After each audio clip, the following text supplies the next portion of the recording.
చాలా trending topic ఇవాళ cold strike. ఏంటి సార్ దీని అర్థం? మన ఇండియన్ ఆర్మ్ ఫోర్సెస్ అంటే ఆర్మీ, నేవీ, ఎయిర్ ఫోర్స్, ఈ 3 ఆర్మ్స్ ఎప్పుడు ఇండిపెండెంట్గా పనిచేసేది.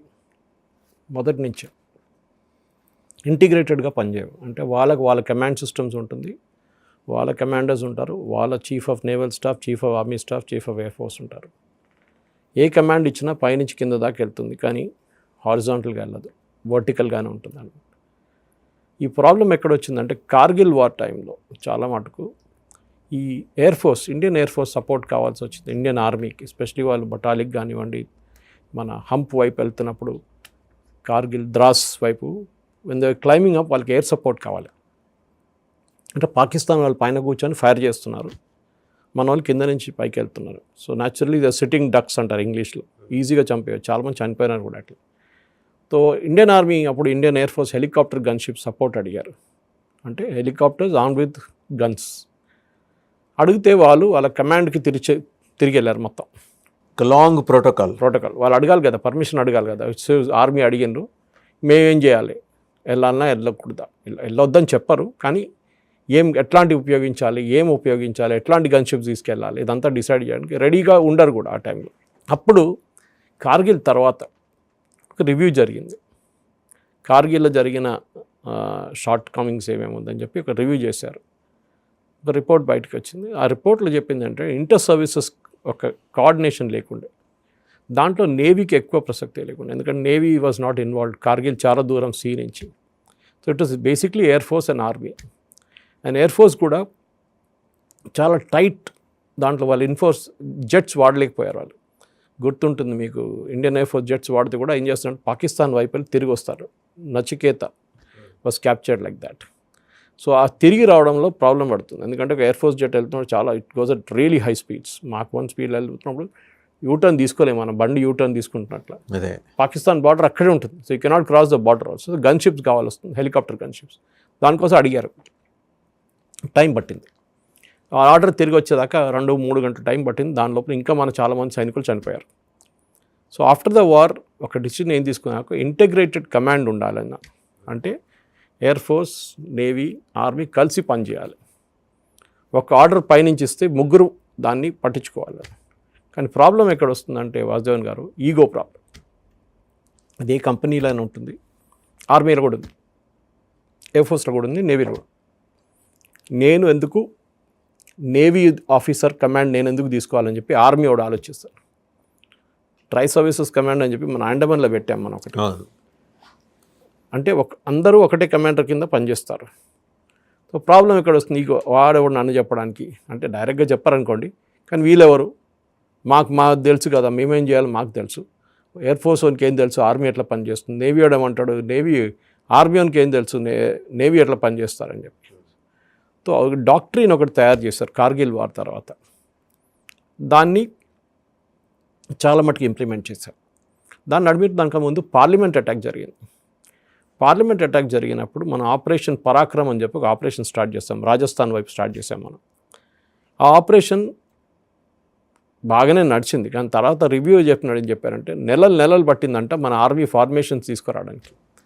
ట్యాంక్స్ ఎక్కడ ఉన్నాయి, ఆర్టిలరీ ఎక్కడ ఉంది, ఇన్ఫెంట్రీ ఎక్కడ ఉంది, మెడికల్ కోర్ ఎక్కడ ఉంది, సిగ్నల్స్ ఇంకో వైపు ఉన్నారు, లాజిస్టికల్ సపోర్ట్ ఇంకొకటి ఉన్నారు, ఇంజనీర్స్ ఒకవైపు ఉన్నారు. వీళ్ళందరినీ ఒకటి హైదరాబాద్లో, ఒకటి చెన్నైలో, ఒకటి బొంబాయిలో, ఒకటి దేహరాదూన్లో, అక్కడిక్కడ పడున్నారు. పీసెస్ని అన్ని తీసుకురావాలంటే టైం పడుతుంది. ఇదేదో మనం ప్లానింగ్ చేసుకొని చేసేటప్పుడు మన టైం ఉంటుంది, 2 నెలలు తీసుకున్నా కానీ తీసుకుని చెప్పచ్చు. కానీ వీళ్ళందరూ వచ్చేదాకా మిగతా వాళ్ళు అక్కడే కూర్చున్నారు, రానియండి వీళ్ళందరూ వచ్చిన తర్వాత స్టార్ట్ చేద్దామని చెప్పి. ఎనిమి వెయిట్ చేయరు కదా. యాక్చువల్ వార్ సిచ్యువేషన్లో పాకిస్తాన్ వైపు నుంచి వారు కావాలంటే ఇమ్మీడియట్గా లాంచ్ చేస్తాడు అటాక్. సో ఆర్మీ అప్పుడు ఒక కొత్త డాక్టరీని తీసుకొచ్చారు, కోల్డ్ స్టార్ట్. దాంట్లో ఏం చెప్పారంటే వీళ్ళందరినీ ఎంత జల్దీ వీళ్ళు ఇంటిగ్రేట్ చేయాలి అన్ని యూనిట్స్. సో అది నడిపించారు కొన్ని రోజులు. దాని తర్వాత మనం చూసాం, మన కార్గిల్ వచ్చింది. కార్గిల్ తర్వాత కూడా మనం చాలా మటుకు అటాక్స్ జరిగింది. కానీ కోల్డ్ స్టార్ట్ అనేది ఇప్పుడు ఆపరేషన్ సింధూర్ తర్వాత ఒక రీథింకింగ్ జరిగింది ఆర్మీలో. రాజస్థాన్ వైపు అగైన్ వెస్టర్న్ ఫ్రంట్ అంటారు దాన్ని, ఒక ఆపరేషన్ త్రిశూల్ అని చెప్పి ఒక ఆపరేషన్ చేయించారు మనం. అంటే integrated again air force, army, navy, sea నుంచి సపోర్ట్. ఈ ఆపరేషన్ త్రిశూల్లో వీళ్ళు ఏం చేశారంటే ఒక రుద్ర అని ఒక యూనిట్ పెట్టారు. It is not a weapon system. Rudra అని చెప్పి ఒక యూనిట్. ఆ యూనిట్ ఏం చేశారంటే వీళ్ళందరినీ కలుపుకున్నారు, ఎస్పెషల్లీ ఎయిర్ ఫోర్స్ అండ్ ఆర్మీని కలుపుకొని ఇంటిగ్రేటెడ్గా ఎట్లా పనిచేయచ్చు. మీరు ఎంత జల్దీ మీరు within matter of hours within matter of days మీరు అందరూ ఎక్కడెక్కడ ఉన్నారు అక్కడి నుంచి ఇక్కడికి రావడానికి ఎట్లా అవుతుంది. ఒక మోడర్న్ ఫైటింగ్ ఫోర్స్ లాగా ఒక తయారు చేసిన ఒక కొత్త యూనిట్ పేరు ఆపరేషన్ ఇది Rudra. Unit is called Rudra. Artillery, infantry వీళ్ళందరూ కలుపుకున్నారు. ట్యాంక్ యూనిట్స్ ఉంటుంది, అన్నీ ఉంటుంది దాంట్లో. Air force. దాంతో ఏమవుతుందంటే వాజవాన్ గారు ఇమీడియట్గా రెస్పాండ్ కావచ్చు. 12 గంటల సేపు అంటే వీళ్ళందరూ ఈ ఫోర్స్ అంతా ఒక దగ్గరే ఉంటుంది, ఎక్కడున్నా కానీ they will come together very fast. Okay. మీరు వీళ్ళని ఇంటిగ్రేట్ చేసిన అడ్వాంటేజ్ అంటే వాళ్ళు అట్లానే ఉంటారు. వాళ్ళు ఇప్పుడు ఏమవుతుంది ఇన్ఫెంట్రీ అలాగ వీళ్ళ వీళ్ళందరూ సెపరేట్ ఉంటారు. ఇప్పుడు అందరినీ కలుపుకున్నారన్నమాట. So they are all staying together and fighting together and training together. అది చాలా ఇంపార్టెంట్ అన్నమాట. సో మీ రియాక్షన్ టైం చాలా తగ్గిపోతుంది. పాకిస్తాన్ వైపు నుంచి కూడా వాళ్ళని కొట్టడానికి మనకు కూడా we'll get a faster response time. Response అయినాక కూడా కొట్టినాక రిటర్న్ చేయడానికి కూడా రెస్పాన్స్ టైం ఎక్కువ ఉంటుంది మనకి. సింధూర్, ఆపరేషన్ సింధూర్లో మనం ఏం చూసాం వాజవాన్ గారు, అక్కడ ఎయిర్ ఫోర్స్ ఎక్కువ రోల్ ఉండే, ఆర్మీ కూడా రోల్ ఉండే అనుకోండి. క్రాస్ బార్డర్ ఫైరింగ్లో ఆర్మీ కూడా రోల్ ఉండే.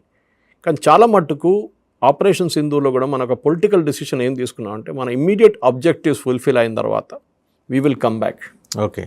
యుక్రెయిన్ రష్యా వార్ లాగా 3 సంవత్సరాలు కొట్టుకొని లేకుంటే ఇజ్రాయెల్ గాజాతో జరుగుతున్న గొడవ కానీ నడుస్తూనే ఉంటుంది. అది కాకుండా మనకు లిమిటెడ్ ఆబ్జెక్టివ్స్ ఉండే. ఫస్ట్ టెర్రరిస్ట్ క్యాంప్ని డిస్ట్రాయ్ చేయాలి. 21 ఐడెంటిఫై చేసాం, దాంట్లో 9 కొట్టాం. 8 నుంచి 9 కొట్టాం మనం. కంప్లీట్ డిస్ట్రక్షన్ జరిగింది. దాని తర్వాత మనం పాకిస్తాన్కి ఏం చెప్పామంటే బాబు అయిపోయిందంతా, ఇంకా ఎక్కువ గొడవ లేదు, వీ విల్ స్టాప్ హియర్ అని చెప్పాం. కానీ పాకిస్తాన్ పట్టించుకోలేదు. లేదు మన మీద దాడి ట్రై చేస్తారు. మనం ఒకరోజు ఆగి నెక్స్ట్ డే వాళ్ళ రాడార్ సిస్టమ్ మొత్తం ధ్వంసం చేసిన తర్వాత air force flu in and attacked Sargodha నుంచి మిగతా అన్ని ఎయిర్ ఫోర్స్ బేసెస్ మనం అటువైపు కాదు, సర్గోదా నుంచి we launched lot of things. We launched at them. మన జకోబాబాద్ కానీ వాళ్ళ మిగతా ఎయిర్ ఫోర్స్ బేస్, ఇస్లామాబాద్ పక్కన ఉన్న ఎయిర్ ఫోర్స్ బేస్లు, రావల్పిండి పక్కన ఎయిర్ ఫోర్స్ బేస్లు అన్నీ కొట్టాం. Even Kirana Hills we hit. So Sargodha ఆ ఎయిర్ ఫోర్స్ బేసెస్ అన్నీ డిస్ట్రాయ్ చేసినప్పుడు ఏమైందంటే we got an upper hand. వాళ్ళ జెట్స్ కానీ వాళ్ళంతా డిస్ట్రాయ్ చేశాం, ఏవెక్స్ డిస్ట్రాయ్ చేశాం, వాళ్ళ ఇన్ఫ్రాస్ట్రక్చర్ డిస్ట్రాయ్ చేశాం, వాళ్ళ రన్వేలు డిస్ట్రాయ్ చేశాం. మనం లిమిటెడ్ ఆబ్జెక్టివ్ ఉండే. దాని తర్వాత ఆర్మీని, ఎయిర్ ఫోర్స్ని పిలిపించుకున్నారు. వాళ్ళు ఒక సీజ్ ఫైర్ అడిగారు, మనం అంగీకరించాం, ఓకే అని చెప్పి ఆపేశాం.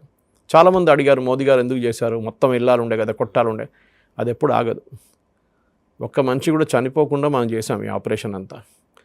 10-20 మంది చనిపోయితే సోల్జర్స్ కానీ ఎయిర్ ఫోర్స్ పైలట్స్ కానీ, అప్పుడు కథ మారిపోతుండే. అప్పుడు అందరూ మోదీ గారి మీద పడుతుండే, చూడండి ఎందుకు చేశారు యుద్ధం, చూడండి ఇంతమంది చనిపోయారు, కావాలన్నా ఇది అయిపోతుండే కదా, 3 రోజులు కొట్లాడితే అయిపోతుండే కదా అని చెప్పి అప్పుడు కథ మారి. అంటే ఇంకా ఏది వాళ్ళు ఏమంటారు, అభ్యుదయవాదులందరూ తెర మీదకి వచ్చేసారు, వచ్చి మాట్లాడటం మొదలెట్టారు. అవసరం ఆ యుద్ధం ఏంటని. అది కరెక్ట్. సో అది కూడా ఉంటుంది మన దగ్గర. హ్యూమన్ రైట్స్ వాళ్ళు చాలామంది ఉంటారు, పీస్ లవింగ్ పీపుల్ ఉంటారు. వాళ్ళు ఏమంటారు ఎందుకు ఇదంతా యుద్ధం అని. కానీ ఇప్పుడు ఈ డాక్ట్రిన్ తీసుకొచ్చేదాకా ఇప్పుడు ఏంటంటే ఒక కోల్డ్ స్ట్రైక్ డాక్ట్రిన్ తీసుకొచ్చారు. అంతకుముందు కోల్డ్ స్టార్ట్ కదండి, అది కోల్డ్ స్టార్ట్. అదేమవుతుందంటే మెల్లగా స్టార్ట్ చేద్దాం. ఇదేమో cold strike. We'll hit from the cold height and we'll hit the strike. Army doctrines మారుతూనే ఉంటుంది. మహాభారతం యుద్ధంలో లార్డ్ కృష్ణ అర్జునుడికి చెప్తుంది అదే కదా, డాక్ట్రిన్ చెప్తున్నారు. Reason why you should fight అంటున్నారు. ఆ ఎక్స్ప్లెనేషన్ అది ఉంటుంది అన్నమాట మొత్తం. సో ఇప్పుడైనా డాక్ట్రిన్, ఇప్పుడు కొత్త దాంట్లో మీరు యుక్రెయిన్ రష్యా వారు చూడండి వాజవాన్ గారు, 3 సంవత్సరాల కన్నా ఎక్కువైంది కదా, ఎక్కడ ఆగట్లేదు. టెక్నాలజీ మారిపోయింది. ఇనిషియల్ డేస్లో వాళ్ళు చాలా మటుకు గ్రౌండ్ ట్రూప్స్ వాడారు. నిన్న కూడా మళ్ళీ ఉక్రెయిన్ వాళ్ళు వెళ్ళి రష్యా మీద చేశారు కదా, వాళ్ళు డైరెక్ట్ ఆర్మీని యూజ్ చేయట్లేదు. అంటే నడుచుకుంటూ పోయి ఎవరు కొట్లాడలేదు. ఇక్కడ నుంచి మిసైల్ అక్కడ కొడుతున్నారు, అక్కడ నుంచి డ్రోన్స్ ఇక్కడ కొడుతున్నారు, ఇదే నడుస్తుంది. టెక్నాలజీ మారిపోయింది వార్ఫేర్లో. ఇన్ఫర్మేషన్ టెక్నాలజీ వార్ఫేర్లో యూజ్ అవుతుంది. అంటే సపోజ్ మీ దగ్గర ఒక న్యూక్లియర్ పవర్ ప్లాంట్ ఉంది, నేను దాంట్లో దూరి న్యూక్లియర్ పవర్ ప్లాంట్ సాఫ్ట్వేర్ని మొత్తం కరప్ట్ చేసేస్తే మీరు న్యూక్లియర్ పవర్ ప్లాంట్ ఆగిపోతుంది. ఒకసారి cannot use that. Some time it may even explode because of reactions inside. Iran nuclear plant అదే చేశారు కదా ఇజ్రాయెల్ వాళ్ళు. ఒకరోజు దాడి చేసి వాళ్ళకి సీక్రెట్ ఆపరేషన్లో వాళ్ళ దగ్గర 290 దానికన్నా ఎక్కువ సీడీలు, ఆ టైంలో సీడీలు ఉండే, మొత్తం ఎత్తుకుపోయారు ఇజ్రాయెల్ సీక్రెట్ ఆపరేషన్లో. వాళ్ళ ప్లాంట్కి వచ్చి ప్లాంట్ నుంచి ఎత్తుకుపోయారు వాళ్ళు. తీసుకెళ్ళి అక్కడ మొత్తం అనలైజ్ చేసుకున్న తర్వాత వాళ్ళు Iranian nuclear power plant, nuclear అని కాదు, అప్పుడున్న పవర్ ప్లాంట్ మీద వాళ్ళు కంప్లీట్ ఇరానియన్ నెట్వర్క్ మీద, ఎలక్ట్రిసిటీ నెట్వర్క్ మీద ఒక ట్రోజన్ సాఫ్ట్వేర్ పంపించారు. అది మొత్తం కరప్ట్ చేసి పడేసింది. Iran complete electricity grid fail అయిపోయింది. ఓకే, దేశానికే. మోడర్న్ వార్ఫేర్ కూడా అంతే. రేపు మన మీద పాకిస్తాన్ వచ్చి ఫిజికల్గా దాడి చేయక్కర్లేదు. చైనా వాళ్ళు ఏం చేస్తారు, మన పవర్ గ్రిడ్లో దూరిపోతారు. పవర్ గ్రిడ్ ఆపరేషన్స్ కంట్రోల్ చేసిన చాలా సెంటర్స్ ఉన్నాయి. మన దగ్గర కూడా సికింద్రాబాద్ ఒక పెద్ద సెంటర్ ఉంది ఒకటి. పవర్ గ్రిడ్లో వాళ్ళు దూరిపోయి ఏం చేస్తారు, అక్కడి నుంచి ఈ గ్రిడ్స్ అన్నీ డిసేబుల్ చేసేస్తారు. మీకు ఎక్కడున్నా అక్కడ కరెంట్ ఆగిపోతుంది. దేశంలో ఎక్కడ కరెంట్ ఉండదు. ఎప్పుడు వస్తుంది చెప్పు. ఇదంతా మనం వార్ అని టెక్నికలీ ఎప్పుడు చెప్పాం, కానీ ఇప్పుడున్న వార్లో ఇది కూడా ఉందన్నమాట. ఏదో తుపాకీ తీసుకెళ్ళి ఎక్కడ కొట్టడం, వీళ్ళు ఇక్కడ చేయడం కాదు. అంత వల్నరబుల్గా ఉందా సార్ మన పవర్ సిస్టమ్? అంత వల్నరబుల్ అని కాదు. It depends on the kind of software and kind of మీరు ఎట్లాంటి సెక్యూరిటీ సిస్టమ్స్ యూజ్ చేస్తారు, యాంటీవైరస్ సిస్టమ్స్ ఎంత ఉంది, మీరు దాన్ని ఎంత ఓపెన్గా పెట్టుకుంటారు, క్లోజ్ సిస్టమ్గా పెట్టుకుంటారా, దానికి ఉన్న ఫైర్ వాల్స్ ఉందా లేదా, ఇదన్నీ ఉంటుంది దాని మీద. కానీ చాలా మటుకు మనం పట్టించుకోము ఇదంతా. Especially old systems, legacy systems. ఇప్పుడు కొత్త సిస్టమ్స్ అన్నీ ఉంటుంది, మనం కూడా ఫ్యాక్టర్ చేసుకున్నాం. ఇప్పుడు అంతా మన వైపు కూడా, ఇప్పుడు మొన్న కూడా చూసాం మనం, ఆంధ్రప్రదేశ్ ఒక వెబ్సైట్, ఇక్కడ తెలంగాణ వెబ్సైట్ నుంచి కొట్టారు, పోలీస్ వెబ్సైట్ వచ్చి పీడిఎఫ్ ఫైల్స్ అని ఎత్తుకెళ్ళారంట.